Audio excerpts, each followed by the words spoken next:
Hi friends, তো দেখেন আজকে এখন বাইরে প্রচুর বৃষ্টি হচ্ছে। তো চিন্তা করলাম একটু মানে খিচুড়ি রান্না করি। তো এই কারণে একটু মাংস বের করলাম।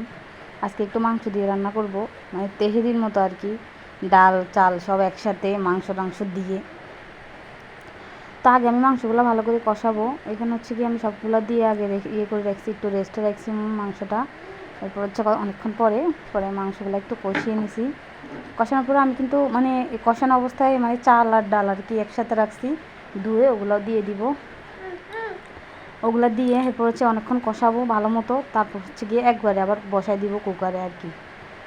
তো এখানে আমি আবার একবারে বিরিয়ানি মশলাটাও দিয়ে দিছি মাংসের সাথে, যাতে মশলাটা চাউলের ভিতরেও ভালো মতো যায়, তারপর মাংসটাও যাতে ভালো মতো মানে মশলাটা হয়।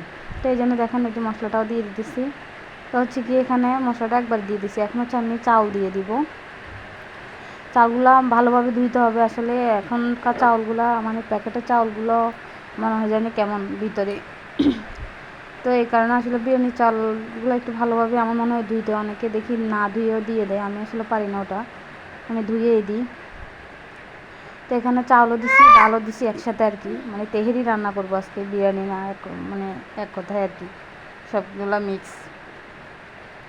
তো এখন হচ্ছে কি এখানে একটু দুধ দেবো, মানে আমি এই যে অনেকে গুঁড়া দুধ দেয়, আমি লিকুইডটা দিই। লিকুইডটা দিলে আমার থেকে টেস্ট বেশি লাগে। তো এটা মানে কি আগে এনে রাখছি, যা বলে দিছি যে আনে রাখতে, এখন যেহেতু বৃষ্টি হয় কখন আবার মানে রান্না করি। এগুলো আবার আসলে এই খাবারগুলো আমার ছেলের একদম বেশি পছন্দ। ধরেন খিচুড়ি, তারপর বিরিয়ানি, একটু ডিম ভাজির সাথে, তারপর ডিম সিদ্ধ, এগুলোর সাথে আমি আবার ডিম সিদ্ধ দিছি 3টা।